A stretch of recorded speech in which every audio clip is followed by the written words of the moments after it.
Hello students, मैं संतोष कुमार यादव आप सभी का इस ऑनलाइन सेशन में स्वागत करता हूं। आज हम क्लास 11 बिजनेस स्टडी में चैप्टर नंबर 4 बिजनेस सर्विसेज के बारे में पढ़ेंगे। Chapter number 4 business services. हम सर्विसेज के बारे में पहले भी पढ़ चुके हैं।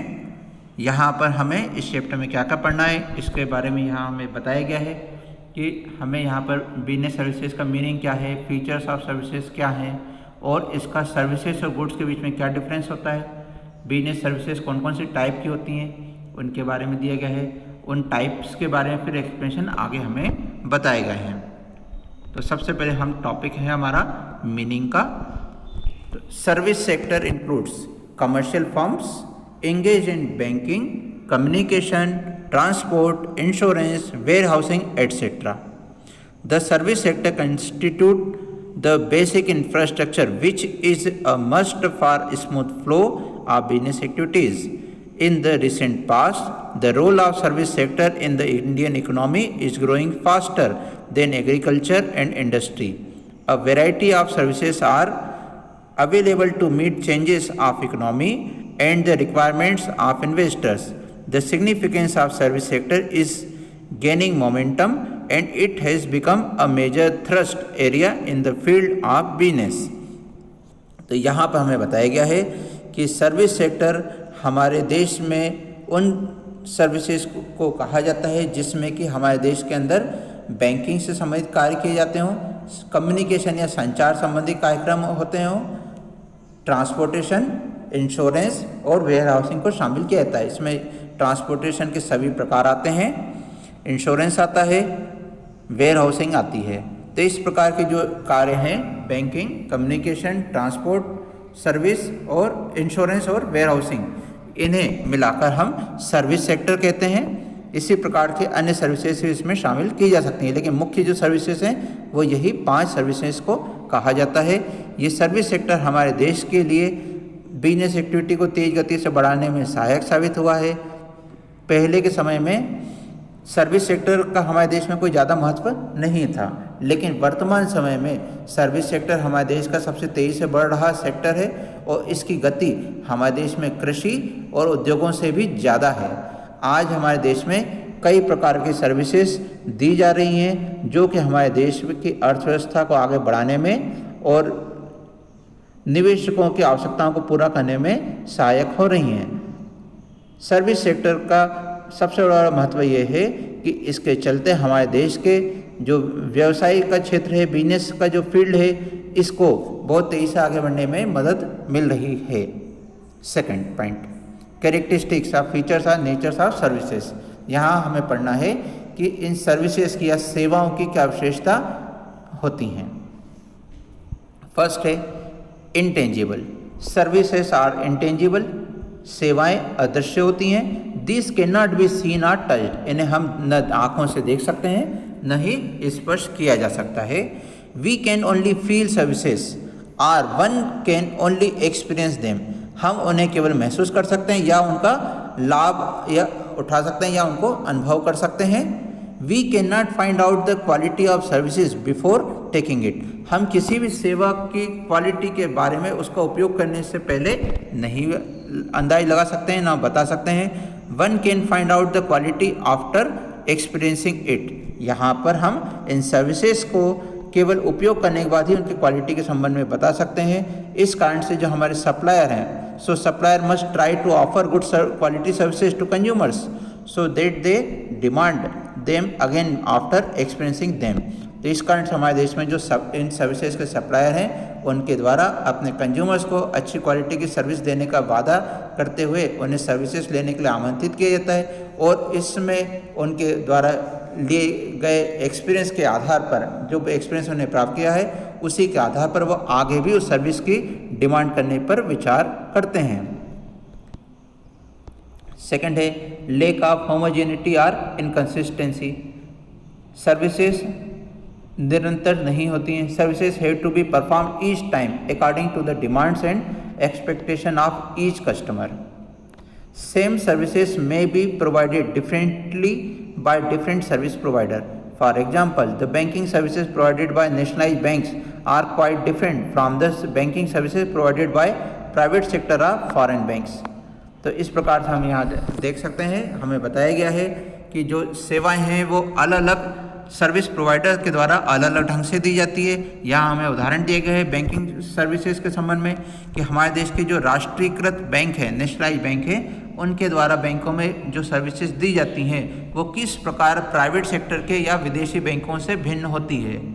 तो यदि आपको कभी अवसर मिला हो तो आप इसके अंतर को स्पष्ट रूप से महसूस कर सकते हैं कि जब हम राष्ट्रीयकृत बैंक में जैसे स्टेट बैंक ऑफ इंडिया या सेंट्रल बैंक ऑफ इंडिया में जाएंगे तो आपको बहुत ज़्यादा फ्रॉड देखने को मिलेगा। कंज्यूमर्स बहुत ज़्यादा होते हैं, स्टाफ कम होता है, उस स्टाफ का बिहेवियर लेकर भी आप देख सकते हैं कितना बड़ा अंतर दिखाई देगा। इसी प्रकार से जब आप किसी प्राइवेट सेक्टर या फॉरेन बैंक में जाते हैं तो वहाँ पर सबसे पहला कि एटमॉस्फेयर बहुत ही साफ़ सुथरा होता है, सफाई होती है, कस्टमर की संख्या बहुत ही कम या लिमिटेड होती है, वहाँ पर जो स्टाफ होता है उसके द्वारा जो कस्टमर के साथ में व्यवहार किया जाता है वो भी बहुत ही अच्छा होता है।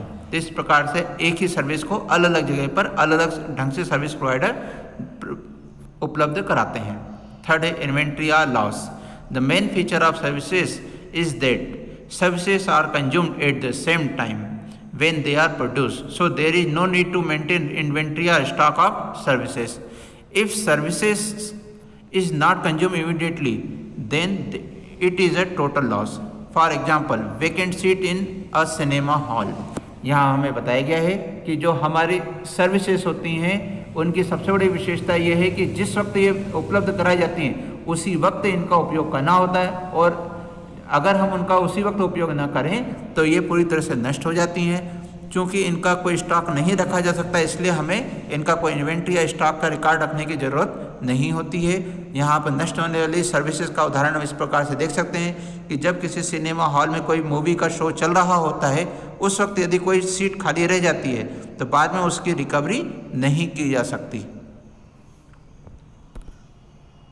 फोर्थ है नॉन ट्रांसफरेबिलिटी और इन सेपरेटेबिलिटी।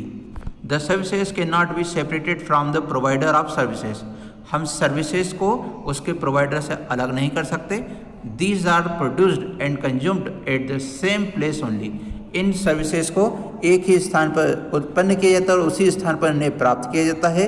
For example, we can not separate the medical service provided by a doctor from the doctor.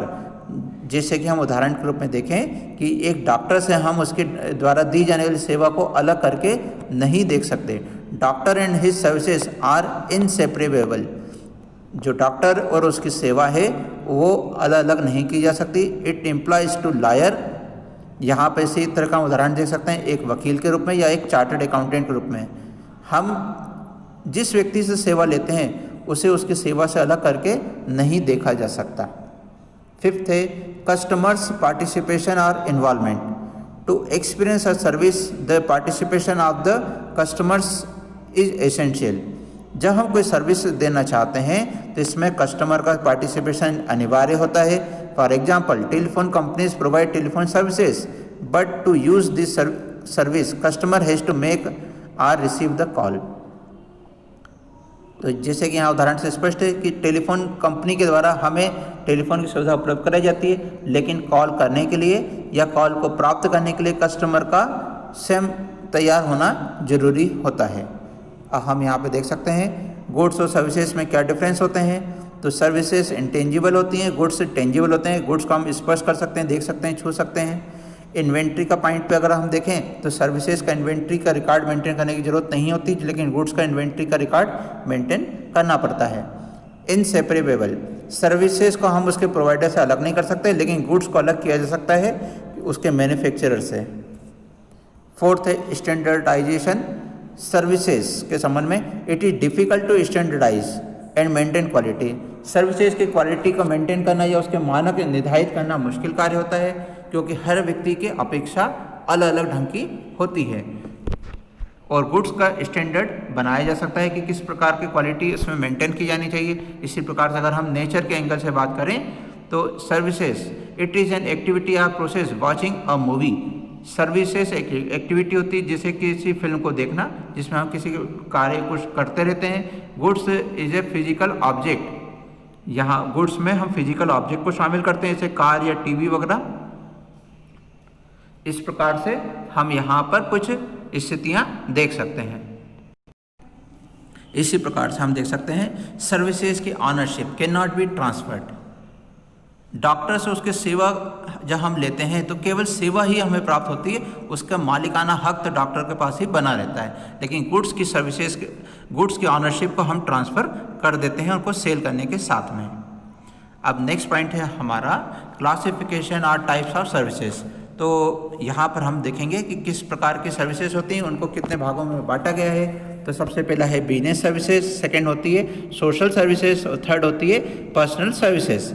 तो बिजनेस सर्विस की बात करेंगे। सबसे पहला business services are those services which are used by business enterprise to carry on business activities more smoothly. For example banking, insurance, transportation, warehousing, communication etcetera. यहाँ पर business services वो services होती हैं जो किसी बिजनेस एंटरप्राइज को अपनी business activities को जल्दी या तेज़ गति से और अच्छे ढंग से करने में मदद करती हैं। इसके उदाहरण है बैंक की सेवाएं, इंश्योरेंस की सेवाएं, ट्रांसपोर्टेशन, वेयर हाउसिंग या संचार की सेवाएं। सोशल सर्विस के बारे में हम बात करते हैं। Social services are carried voluntarily to achieve social goal are to uplift the society at large. These social services may improve standard of living of weaker section of society to provide health care, improve sanitation in slum, education, etc.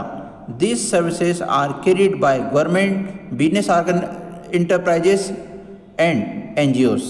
तो सामाजिक सेवाएं या social services वो सेवा होती हैं जो कि अपनी इच्छा से किसी सामाजिक सुधार के उद्देश्य से या समाज की स्थिति में सुधार के लिए प्रदान की जाती हैं। ये सर्विसेज हमारे देश के जो कमज़ोर वर्ग हैं उनके अच्छे स्वास्थ्य के लिए, स्वच्छता में सुधार के लिए, शिक्षा में सुधार के लिए प्रदान की जाती हैं। इन सर्विसेज को सरकार, व्यावसायिक उपक्रम एवं गैर सरकारी संगठनों के द्वारा प्रदान किया जाता है। इसके बाद में आती हैं personal services. Personal services are experienced differently by different customers. These differ according to service provider. These also depend upon customer demands and preferences. Example है tourism, restaurant, etc. तो इसमें हम निजी सेवाओं को शामिल करते हैं। Personal services are experienced differently by different customers. निजी सेवाओं को प्रत्येक कस्टमर के द्वारा अलग अलग ढंग से एक्सपीरियंस किया जाता है, क्योंकि इसमें सर्विस प्रोवाइडर भी अलग अलग होते हैं और प्रत्येक सर्विस प्रोवाइडर की सेवा का तरीका कस्टमर की अपेक्षा अलग अलग होती है। इसको हम देख सकते हैं टूरिज्म के संबंध में, रेस्टोरेंट के संबंध में, कि किसी जगह के खाने को कोई अच्छा कहता है और कोई उसी जगह के खाने को बुरा कहता है। तो इस प्रकार से एक ही आइटम को जो एक सर्विस प्रोवाइडर ने दिया है उसी के लिए अलग अलग कस्टमर के एक्सपीरियंस अलग अलग होते हैं। ऐसे ही अन्य कार्यों में भी देखा जाता है। इसके बाद में है various categories of business services. यहाँ पर हम अलग अलग क्षेत्र में कौन कौन सी बिजनेस सर्विसेज दी जा रही हैं उनके बारे में देखेंगे। अभी हमने पहले भी डिस्कस किया है। सबसे पहले बैंकिंग सर्विसेज के बारे में यहाँ पर विचार करेंगे। तो a bank is an institution which attracts money on deposits for the purpose of being lend to industry और ट्रेड। यहाँ हमें बताया है बैंक ऐसे संगठन है या संस्था है जो कि जनता से डिपॉजिट को एक्सेप्ट करता है, अट्रैक्ट करता है और इसे व्यवसाय या उद्योगों को ऋण के रूप में प्रदान करता है। लेंट यानी ऋण देना। Bankers are not merely money lenders. Bank मूल रूप से ऋण देने वाले नहीं होते। A bank lends what it borrows from others. बैंकों के पास अपना खुद का पैसा ऋण देने के लिए नहीं होता है, वे वही पैसा ऋण के रूप में प्रदान करते हैं जो कि उन्हें दूसरों से प्राप्त होता है। A bank is buyer and seller of money. इसलिए हम बैंक को बायर भी कहते हैं और सेलर भी कहते हैं मनी का। सेलर हम तब कहते हैं जब वो लोन प्रोवाइड करता है और बायर तब कहते हैं वो जब डिपॉजिट को एक्सेप्ट करता है। A bank earns a profit a margin of profit by lending money which it borrows. Bank के द्वारा अपना लाभ कमाने के लिए ऋण के ऊपर ब्याज वसूल किया जाता है और जो डिपॉजिट पर वो इंटरेस्ट देता है उसका जो डिफरेंस है वही उसका प्रॉफिट होता है। According to Indian Banking Regulation Act 1949, banking means accepting deposits of money from the public for the purpose of lending or investment. तो यहाँ पर इसकी डेफिनेशन बताई गई है कि बैंक किसे कहा जाता है? एक ऐसा संगठन जो कि पब्लिक से डिपॉजिट एक्सेप्ट करता है और उसे फिर ऋण के रूप में प्रदान करता है। यहाँ पर हम देख सकते हैं टाइप्स ऑफ अकाउंट, बैंकों में किस किस प्रकार के अकाउंट खोले जा सकते हैं। तो इन्हीं में से किसी एक प्रकार का खाता आपका भी खुला हुआ होगा।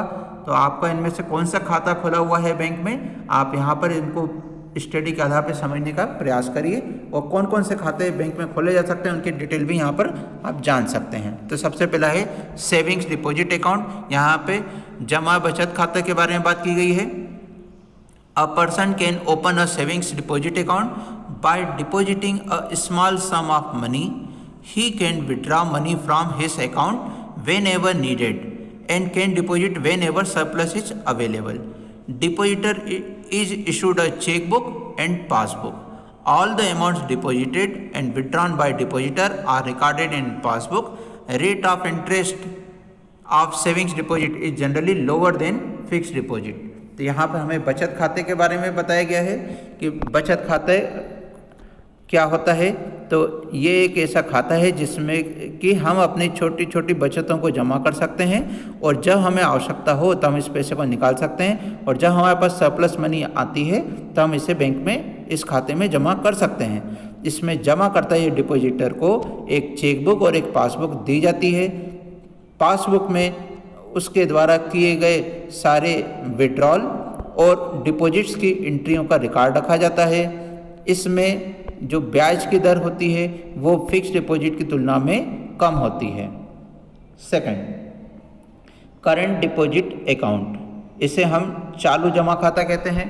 Current deposit accounts are open by businessman. तो ये हमारा एक पॉइंट हो गया काम का कि ये किसके लिए होता है कि जो बिजनेसमैन होते हैं उनके द्वारा कौन सा खाता खोला जाता है, करंट डिपॉजिट अकाउंट खोलते हैं। The account holder can deposit and withdraw money when ever desired. यहाँ पर अकाउंट होल्डर जब चाहे तब पैसा जमा कर सकता है, जब चाहे तब निकाल सकता है। Withdrawals are always made by cheque. इस खाते से पैसा निकालने के लिए चेक का ही उपयोग किया जा सकता है। Overdraft and credit limit facilities available in this account. इस खाते में व्यापारी को ओवरड्राफ्ट की सुविधा भी दी जाती है और क्रेडिट लिमिट की सुविधा भी प्रदान की जाती है। No interest is paid on current account, rather some service charges charge by bank for entering services. इस खाते में कोई ब्याज नहीं दिया जाता बल्कि बैंक अपनी सेवाएं प्रदान करने के लिए कुछ सर्विस चार्ज भी वसूल करता है। A statement of account is sent to the account holder every week or fortnight or month showing the transactions made during the period। और इसमें अकाउंट होल्डर को निश्चित समय अंतरालों पर अकाउंट स्टेटमेंट भी भेजे जाते हैं। थर्ड है रिकरिंग डिपॉजिट अकाउंट, इसे आरडी भी कहा जाता है। आरडी यानी रिकरिंग डिपॉजिट अकाउंट, इसे हम हिंदी में आवर्ती जमा खाता कहते हैं। A depositor can deposit a fixed amount, say ₹100 every month for a fixed period। इसमें एक निश्चित राशि, जैसे उदाहरण के लिए प्रत्येक माह 100 रुपये एक निश्चित समय तक जमा की जाती है। The amount together with interest is repaid on maturity. इसमें जमा राशि ब्याज सहित मैच्योरिटी पर या समय पूरा होने जितने समय के लिए हमें जमा किया था उतने समय पर वापस की जाती है।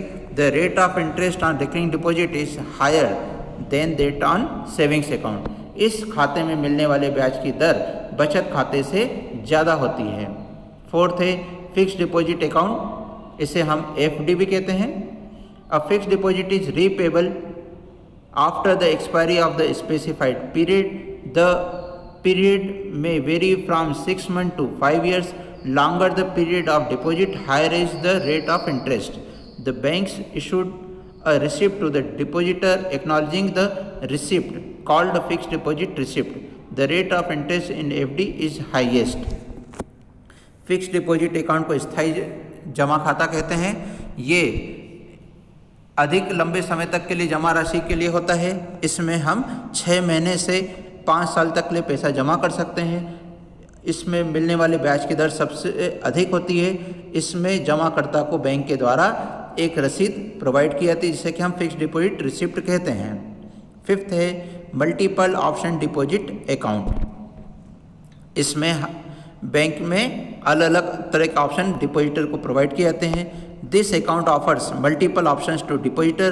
This account can be combination with savings account और current account. In this account the depositor can enjoy the liquidity of savings and current account and rate of interest of fixed deposit. When the amount of deposit exceeds a particular limit, then automatically the amount gets transferred into fixed deposit. इस खाते की विशेषता यह होती है कि इसमें saving account, current account के समान हम जब चाहें तब पैसा निकाल सकते हैं। और दूसरी विशेषता यह होती है कि इसमें हमें एक लिमिट तय करना होती है। जैसे ही उस लिमिट से हमारे खाते की जमा राशि ज़्यादा हो जाती है तो वैसे ही एक्सेस अमाउंट फिक्स्ड डिपॉजिट में बदल जाती है, जिससे कि हमें ज़्यादा ब्याज प्राप्त होता है। आज के वीडियो में हम इतना ही तक पढ़ेंगे। इसके आगे हम टाइप्स ऑफ एडवांसेस से अगले वीडियो में पढ़ेंगे। Thank you.